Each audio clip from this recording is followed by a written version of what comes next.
Bismillahirrahmanirrahim. Alhamdulillahi rabbil alamin. Saya akan cerita versi Kiai ya. Kalau versi medis Anda lebih tahu. Kalau versi Kiai itu kematian itu dianggap hal yang sebetulnya ada versi Kiai ya, semua orang tahu lah pasti mati itu. Cuma inginnya mati itu kan macam-macam. Inginnya ya setelah kaya, terus setelah mapan, terus menangi anaknya mapan, cucunya mapan gitu. Terus itu pun sebetulnya ada siap mati juga. Tapi ya tetap mati gitu. Jadi saya punya cerita, saya akan cerita yang lucu-lucu ya supaya enggak tegang ya menghadapi kematian. Dulu itu kroni itu ya sudah ada. Jadi Nabi itu ya punya kroni, tidak hanya pejabat. Nabi itu punya kroni. Nabi Sulaiman itu bisa terbang. Ya mulai dulu manfaatkan angin. Jadi angin itu mulai dulu memang luar biasa. Dimanfaatkan orang sekarang mulai tenaga angin, pakai rem angin. Mulai dulu angin itu luar biasa. Nah itu teman dekatnya Nabi Sulaiman tuh ya agak sopan tuh bilang gini, itu Pak Nabi itu kalau nanti ada malaikat Israel saya pinjam anginnya supaya tidak bisa ngejar saya katanya. Jadi mulai dulu tidak hanya pejabat, Nabi pun ya punya teman yang agak-agak gimana itu. Suatu saat malaikat Israel disuruh nyabut orang, misalnya namanya siapa lah. Nanti saya sebut ada yang tepaan sama nanti tersinggung, ya semuanya siapa gitu. Yang jelas namanya ada Agus tidak Bambang karena bahasa Arab itu orang ini cabut di India. Nabi Sulaiman kira-kira ya di Palestina kira-kira itu. Si orang ini ternyata di dekat Nabi Sulaiman. Nah karena Nabi itu kan orang hebat lah, sehingga malaikat ya kadang silaturahim ke para nabi. Israel sendiri ya kadang-kadang silaturahim ke para nabi. Silaturahim yang paling enggak disukai ya silaturahimnya malaikat Israel. Datang ke Nabi Sulaiman, sebenarnya niatnya silaturahim. Ternyata ketemu orang itu, kaget malaikatnya. Waduh ini gimana ini? Kok saya disuruh nyabut di India, kok orangnya di Palestina? Nabi Sulaiman kira-kira di kawasan Palestina, di wilayah yang katanya Israel itu. Karena Palestina kita tahu kan, menurut pemerintahan Israel itu wilayah Israel, menurut Palestina pemerintahan apa? Palestina. Tapi Indonesia alhamdulillah sampai sekarang itu enggak mau atau tidak punya hubungan diplomatik dengan apa? Israel. Sehingga kita harus mengistilahkan Palestina untuk warga Indonesia. Kaget malaikat ini katanya disuruh nyabut di India kok ada di sini. Nah si kroni ini, si orang yang itu melihat malaikat Israel, entah kenapa kok dia bisa melihat itu, mungkin punya kekuatan tertentu karena dekat Nabi. Kaget dia, malaikat melihat dia karena janggal ya, disuruh nyabut di India ke orangnya di Palestina. Si orang ini melihat malaikat juga takut, malaikat itu punya hawa yang luar biasa. Akhirnya bilang ke Nabi Sulaiman, ya Nabi Allah tolong pinjemin saya angin untuk saat ini juga saya bisa terbang ke India. Dipinjemin sama Nabi Sulaiman. Akhirnya orang itu sampai ke India. Dikira angin itu sudah segala-galanya sampai India. Terus malaikat senyum, seneng dia. Wah ini sesuai protokol karena andai kan orang itu tetap di situ, malah malaikat gak berani ngambil karena prosedurnya harus ngambil di India. Jadi andai kan dia tetap diam di situ, sebenarnya malah gak masalah karena gak sesuai apa? Panduannya harus karena dia terbang di India, malaikat itu nyusul ya terus diambil karena sesuai apa? Ya sesuai perintah harus memang diambil di India. Nah, kemudian saya kan memang dipesenin untuk memperkuat apa ya, nakes, teman-teman semuanya lah pasien.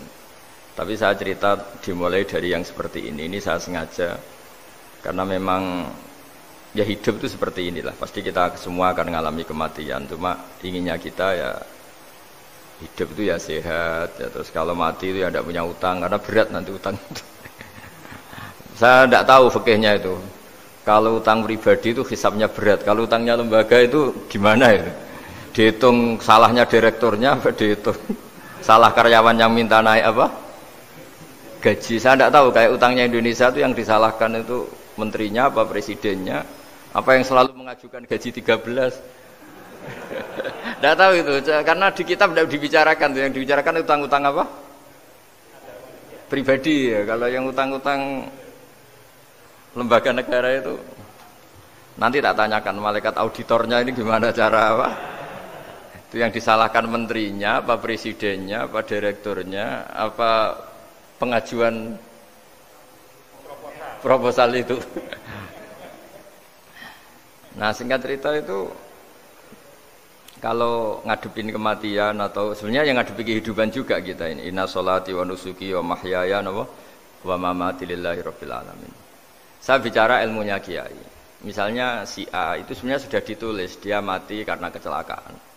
Yang satu ditulis mati karena sepuh, karena tua itu. Yang satu mati karena tersedak, yang satu mati karena ngelindur. Mungkin yang satu mati karena tenggelam. Sehingga sebetulnya andaikan kita melihat Lauh Mahfud, kita ini ya naif. Saya berkali-kali ngaji bilang, kadang kita ini takutnya sampai angking takutnya dari motor ngelamun, gara-gara ngelamun kita. Andaikan malaikat itu kok suka bully, tawain gitu. Kamu catatannya kecelakaan kok yang kamu takuti apa? Covid. Tentang sejarah misalnya kita pernah hidup menanamkan kebencian sesama itu terus ke bawah. Anak cucu kita dikandani jogeman cocok wong iku musuhe bapakmu, mbahmu itu. Sehingga anak cucu itu dendamnya diwariskan. Wong dendam kok dia apa? Wariskan. Termasuk utang itu. Ketika kita jabat ingin rumah sakit ini mewah, pikirannya kok isdadi, aku seleren semikir direktur berikutnya. Itu tidak tahu itu nanti hisabnya ke siapa. Saya ulang lagi ya. Maka dalam satu ayat dikatakan laqad kunta fi ghaflatin min hadza fakashafna anka ghita'aka fabasarukal yauma hadid. Manusia ketika di dunia itu dianggap tidur. Tidur itu dengan tanda kutip itu bodoh. Bodoh itu tidak tahu. Fakashafna anka ghita'aka. Nanti setelah kamu mati itu pinter. Tapi ketika Anda pinter sudah meninggal, sudah tidak bisa memperbaiki kesalahan-kesalahan kita. Nah kenapa kita dikatakan sekarang ini tidur? Karena kita ini sering menyaksikan sesuatu yang sebetulnya tidak ada hubungannya dengan kita.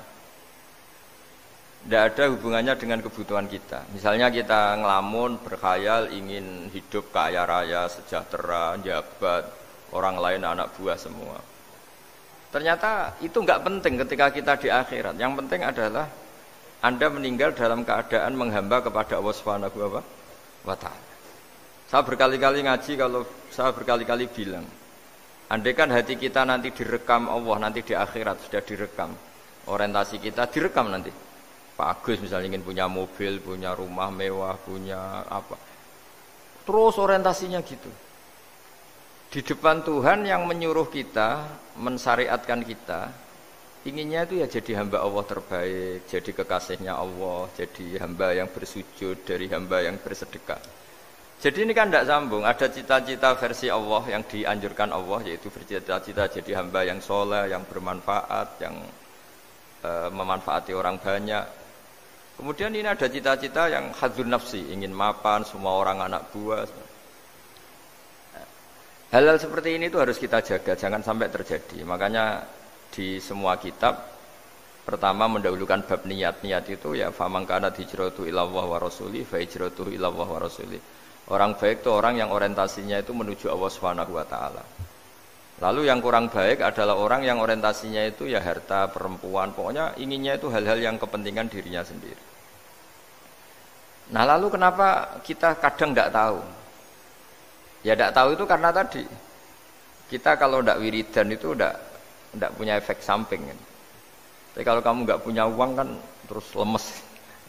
Karena ngerti itu terus uang itu penting, wiridan tidak penting.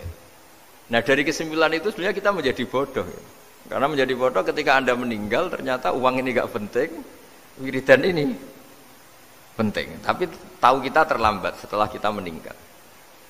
Nah di sini saya ingin mengingatkan apapun kondisi kita yang jelas itu ingat selalu kepada Allah Subhanahu wa Ta'ala. Caranya ingat gimana? Kata Nabi, kamu bayangkan musibah yang lebih ekstrim, kamu akan tahu yang kamu alami itu ahwanu wa aisar, yang kamu alami itu ringan sekali, ringan seringan-ringannya. Saya beri contoh ya, kalau Anda belajar, kalau dalam bahasa pondok itu falak, mungkin kalau bahasa umum itu apalah, ilmu apa, misalnya orang ahli meteor, ahli apalah, ahli perbintangan, ketakutannya pasti benda langit ini jatuh kemudian menimpa bumi. Nanti kalau Anda ahli geologi itu takutnya bumi ini likuifaksi karena sumber daya alamnya sudah begitu dikeruk, dimanfaatkan. Nanti yang ahli teroris atau yang ahli ekstremis itu takutnya itu ada teroris. Yang ahli sosiologi takutnya Indonesia itu chaos. Kalau chaos ya saling bunuh, saling. Jadi semuanya ini, ketakutan ini semuanya mengarah terhadap kematian. Kecelakaan lalu lintas ya menjadikan orang mati, likuifaksi kayak kemarin di Sulawesi ya, iya, gunung meletus, gempa, tsunami. Nah, ketakutan yang menjadikan kematian punya banyak. Kalau baru tsunami aja ya orang takutnya ke tsunami. Nanti kalau ada kematian gempa ya takutnya gempa. Kalau temanya Covid ya takutnya Covid. Terus kalau ada tetangga mati karena ngelindur ya baru gue nak turu, hati-hati kok nak mati ngelindur. Jadi, nah masalahnya kan kita tidak tahu, nggak tahunya itu. Ya tadi takutnya Covid, ternyata catatannya itu mati kecelakaan. Takutnya kecelakaan, ternyata matinya itu ngelindur. Kan kita tidak pernah tahu. Dari tidak pernah tahu itu kemudian agama datang dengan anjuran, sudahlah kamu tawakal bahwa semua urusan kamu di tangan Allah Subhanahu wa taala. Inna sholati wa nusuki wa mahyaya wa mamati lillahi rabbil alamin la syarikalah. Yes, ibadah kita, sholat kita, hidup kita, mati kita semua di tangan Allah Subhanahu wa taala.